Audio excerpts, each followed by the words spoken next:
IDC sociology সাবজেক্টে যে যা প্রশ্ন করো না কেন এই প্রশ্নগুলো কিন্তু অবশ্যই করে যাবে যদি সাপ্লি না পেতে চাও। হ্যাঁ স্টুডেন্ট, এই প্রশ্নগুলো কিন্তু তোমাদেরকে অবশ্যই করে যেতেই হবে। কলকাতা ইউনিভার্সিটির আন্ডারে যারা ফার্স্ট, সেকেন্ড এবং থার্ড সেমিস্টারের স্টুডেন্ট আছো এবং তোমাদের আইডিসি পেপারে সোশিওলজি সাবজেক্টটা আছে 2025 সালের তোমরা পরীক্ষা দিচ্ছ, তোমাদের জন্য এই সিলেবাসটি, ঠিক আছে। দেখো এখানে 100% মানে কমন সাজেশন দেওয়ার কথা আমি কিন্তু বলে দিচ্ছি যে তোমরা কিন্তু এই প্রশ্নগুলো যদি করে যাও 100% কমন সাজেশন পাবে। আমি আজকের এই ভিডিওটাতে তোমাদেরকে কিভাবে তোমরা এই সাবজেক্টের নোটসের পিডিএফ কালেক্ট করবে, কত নাম্বার কত শব্দের মধ্যে লিখতে হবে এবং ইম্পর্টেন্ট প্রশ্ন বিস্তারিতভাবে বলে দেবো, তাই জন্য ভিডিওটা স্কিপ না করে সম্পূর্ণ দেখবে। তো দেখো এখানে তোমাদেরকে মূলত 15 নম্বরের এবং 5 নম্বরের প্রশ্ন আসে, 15 নম্বরের 2টো এবং 5 নম্বরের 4টে, ঠিক আছে। কোনো কোনো কলেজে আবার 2 নম্বরের শর্ট কোশ্চেনও দিতে পারে, ঠিক আছে। তো 15 নম্বরে মোটামুটি তোমাদেরকে 1200 শব্দের মধ্যে লিখতে হবে এবং 5 নম্বরে 500 শব্দের মধ্যে লিখতে হবে, ঠিক আছে। এখানে তোমাদের টোটাল মার্কস এই পেপারে আছে থিওরি, 50 মার্কের থিওরি এক্সাম হয়, ঠিক আছে। এবার দেখো এই সাবজেক্টে আমি কিন্তু বাংলা এবং ইংলিশ ভার্সানেই নোটস তৈরি করেছি এবং তোমাদের যে সাজেশানের উত্তরও তোমাদের কিন্তু বাংলা ইংলিশ দুটো ভার্সানেই থাকছে, তাই যারা বাংলা ভার্সানের স্টুডেন্ট আছে তারাও দেখবে এবং যারা ইংলিশ ভার্সানের স্টুডেন্ট আছে তারাও দেখবে। দেখো এখানে আমি প্রশ্নগুলো প্রথমে 15 নম্বরের প্রশ্নগুলো একটু বলে দিই যে বর্তমান সমাজে কীভাবে জাত ব্যবস্থার মধ্যে পরিবর্তন দেখা গেছে সেটা আলোচনা করো। এই ধরনের প্রশ্নগুলো কিন্তু অনেক কলেজে এসছে, ঘুরিয়ে ফিরিয়ে কিন্তু তোমাদেরও আসবে, কারণ এগুলো কিন্তু মোস্ট ইম্পর্টেন্ট প্রশ্ন। আর প্রত্যেকটা ইম্পর্টেন্ট প্রশ্নের পাশাপাশি আমি স্টার দিয়ে রেখেছি যে কোন প্রশ্নটা কতটা গুরুত্বপূর্ণ, ঠিক আছে, সেটা বোঝার জন্য। তারপরে সেকেন্ড প্রশ্ন দেখো সংস্কৃতায়ন বলতে কী বোঝো, বিশ্বায়ন কাকে বলে, বিশ্বায়নের বিভিন্ন দিক সম্পর্কে আলোচনা করো, ইংলিশ ভার্সানটা দেখে নিও।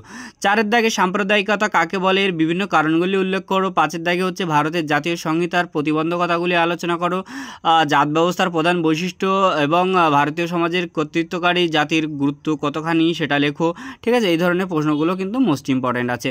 তারপরে দেখো ভারতের দলিত আন্দোলন সম্পর্কে লেখো, ভারতীয় সমাজে বৈচিত্র্যের যে বিভিন্ন সূত্র সেটা সম্পর্কে লেখো, আত্মীয়তার সম্পর্ক কাকে বলে, ভারতীয় সমাজ ব্যবস্থা আত্মীয়তার সম্পর্ক সম্বন্ধে লেখো, স্বয়ংসম্পন্ন গ্রামীণ অর্থনীতি ব্যবস্থার বৈশিষ্ট্য কী কী, হ্যাঁ এই হচ্ছে 10 নম্বরের প্রশ্ন। 11 নম্বরের প্রশ্ন হচ্ছে পরিবার কাকে বলে, পরিবারের কার্যাবলীগুলো লেখো। টোটাল তোমাদেরকে 11টা প্রশ্ন দিয়েছি, মোস্ট ইম্পর্টেন্ট 11টা প্রশ্ন।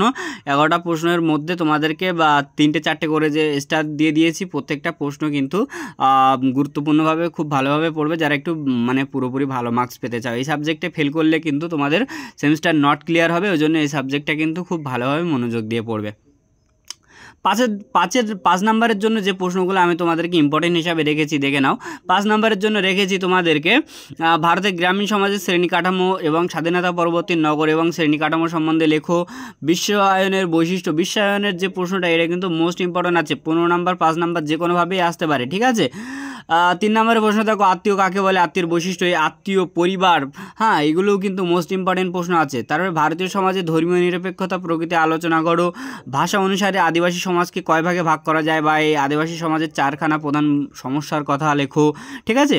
স্বয়ংসম্পূর্ণ গ্রামীণ সমাজ বলতে কী বোঝো আলোচনা করো। যৌথ পরিবার কাঠামো কাকে বলে, অনুপরিবার কাঠামো কাকে বলে, এ ধরনের প্রশ্ন কিন্তু আসবে। তারপরে জাতি শ্রেণীর মধ্যে পার্থক্য লেখো, জাতি এবং শ্রেণীর মধ্যে পার্থক্য লেখো, এই প্রশ্নটা কিন্তু মোস্ট ইম্পর্টেন্ট আছে, ঠিক আছে।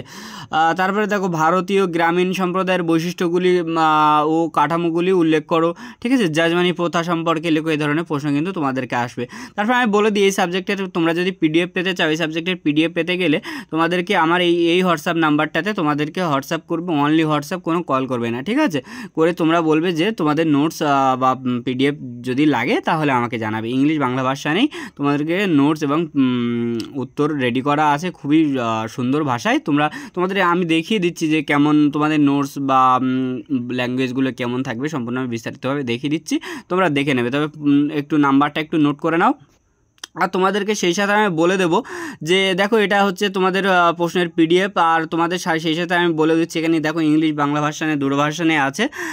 তোমাদের সেই সাথে আমি এটাও জানিয়ে দিই যে আমাদের ইউটিউব চ্যানেল কিন্তু বিভিন্ন একাধিক অনার্স জেনারেল বা বিভিন্ন সাবজেক্টের কিন্তু সাজেশন ভিডিও পাবলিশ করা আছে, তোমরা দেখতে পারো। একাধিক সাবজেক্টের আইডিসি বিভিন্ন সাবজেক্টের ফ্রিতে নোটসও প্রোভাইড করেছি, তোমরা সেই ভিডিওগুলো দেখে আমাকে যদি জানাও তাহলে তোমাদের সেই সমস্ত সাবজেক্টের ফ্রি ফ্রিতে নোটস বা স্টাডি ম্যাটেরিয়াল দিয়ে দেবো। আর কোন কোন সাবজেক্টের সাজেশন বা নোটস তোমরা আমার থেকে চাও সেগুলো একটু জানিও। আর তোমরা যদি এই সাবজেক্টের PDF যদি পারচেস করতে চাও খুবই স্বল্প মূল্য, তোমরা আমাকে হোয়াটসঅ্যাপ করে জেনে নিতে পারো কীভাবে পাবে আর কত টাকা।